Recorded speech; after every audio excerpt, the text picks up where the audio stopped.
تعالوا بقى النهارده نعمل غدا المستعجلة. مستعجلة وعايز تعملي غدا سريع؟ تعالي اقول لك هنعمل ايه.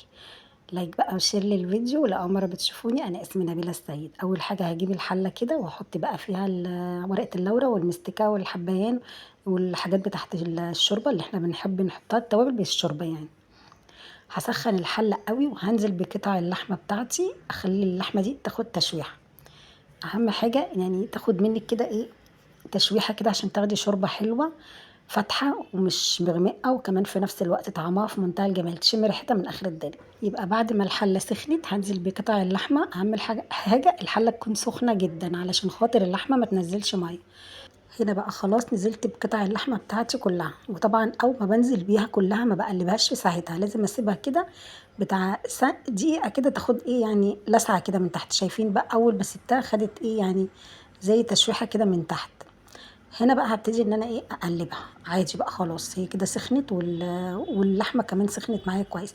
هنزل بقى بحبه فلفل اسود وحبه بهارات لحمه، اقلبهم بقى كده، اشوح فيها كده عشان تاخد كده طعم البهارات وطعم التوابل. وده هنا زر الورد اللي احنا بنجيبه برده من العطار، بيبقى حلو قوي لشوربه اللحمه، اسمه زر الورد، بيدي طعم وريحه حلوه قوي للحمه. هنا بقى عندي بصل وعندي طماطم، هنزل بيهم كده مقطعاهم مكعبات وهنزل بيهم بعد ما خلاص شوحت. وبصوا بقى اللحمه خدت لون ازاي من تحت، خلاص كده تمام. هجيب بقى عندي لازم ميه تكون سخنه بتغلي، مش هينفع انزل بميه بارده خالص. هنزل بقى اغطي كده اللحمه كلها بالميه كده واسيبها واغطيها بقى، وهدي النار بقى عليها. هنا بقى بعد ما غليت كده هدي بقى النار، هدي النار عليها واسيبها بقى لما تستوي براحتها. بصوا ما بتطلعش ريم ولا اي حاجه. هنحطها بقى على العين اللي جوه كده ونهدي النار، بصوا مش مطلعه ريم خالص ولا اي حاجه. هنهدي النار عليها خالص ونسيبها بقى لما تستوي براحتها عشان ناخد شوربه حلوه. ندخلها بقى العين اللي جوه. وتعالوا بقى نعمل هنا الاكله بتاعتنا كده. انا هنا من بالليل جبت الفاصوليا، يعني متعوده لما بكون بعمل مثلا تاني يوم غدا فاصوليا وكده بنقعها في ميه من بالليل، بتسهل عليا يعني التسويه. بقوم الصبح بحطها على النار، ما بتاخدش مني دقيقتين دقيقتين في السليق بتاعها، يعني ما بتاخدش في الوقت في السليق خالص. هنا بقى حطيت حته سمنه وحطيت حبه زيت وحطيت البصل، وهنزل بحبه زيت هنا كده من شويه. وهشوح البصلايه بتاعتي تشويحه كده خفيفه، مش بغمق البصلايه، مش بحب اغمق البصل، بس تاخد اللون الذهبي كده. وهنا كمان نزلت بورقه اللورة. ورقه اللورة بتدي ريحه كده وطعم كده حلو للاكل. هفضل بقى اشوح فيها كده لغايه اما تاخد اللون الاصفر اللي بقول لكم عليه الذهبي ده. وبعد كده بقى بكون مجهزه عندي الطماطم، طبعا مضروبه في الخلاط ومتصفيه كويس، وهنزل بيها وهسيبها بقى ايه تتسبك مع نفسها كده. احط لها بقى شويه فلفل اسود وشويه بهارات لحمه، وحبه بقى لو عايزه تحطي مرقه ماجي حطي. هنا بقى حبه سكر صغير، نص معلقه سكر ومعلقه ملح اساسي بقى. نص معلقه السكر دي بتمنع الحموضه وبتمنع حاجات كتير.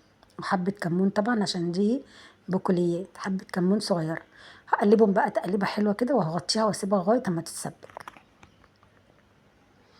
هنا بقى خلاص اتسبكت، بصوا شايفين خلاص اتسبكت وبقت زي الفل. هنحط بقى، ممكن تحطي شويه شوربه وممكن تحطي شويه ميه عادي يعني. وننزل بقى بالفاصوليا بعد ما اتسلقت ونحطها كده ونسيبها بقى تتسبك مع بعضها كده وتاخد غلوتين كده على النار لحد ما تشرب من بعضها كده وتشكل الفاصوليا كده يبقى محمر وحلو. هنا بقى في نفس الوقت اللحمة على النار بتتعمل والفاصوليا، انا بحب اعمل كل حاجة مع بعض. اللحمة على النار بتتعمل وكمان الفاصوليا. هنا بقى ايه، انا بحط رز، هعمل شوية رز بس الشعرية ما كانتش كتير، فرحت حاطة معاهم شوية رز مع الشعرية، وهبتدي ان انا اشوحهم مع بعض.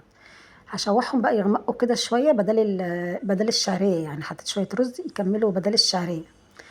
هشوح بقى كده الرز كله بعد ما حطيته مع بعضه، لازم اقلبه تقليبه حلوه وتشويحه حلوه كده ويتشرب من الزيت عشان يبقى مفلفل. وهجيب بقى هنا الميه السخنه وانزل بيها على الرز.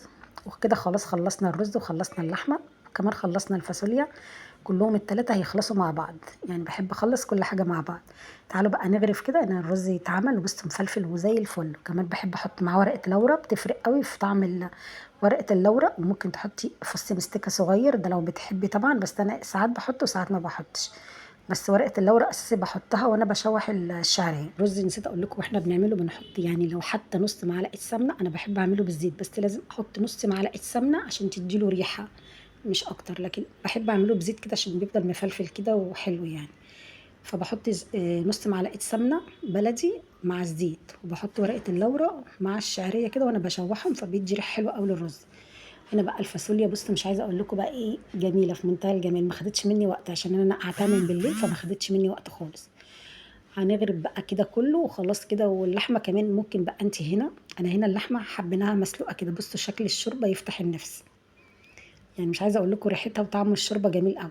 هنا بقى ايه، انا ممكن كنت خدت اللحمه بعد ما اتعملت كده اروح مشوحاها بحته سمنه، اوديها لون. يعني كنت ممكن اعملها كده واديها لون كده حلو، بس احنا بصراحه حبينا ناكلها المره دي كده. انا عملتها كتير قوي اللي هي متشوحه بالسمنه، واللي عملتها بصوص الزبادي، عملت حاجات كتير.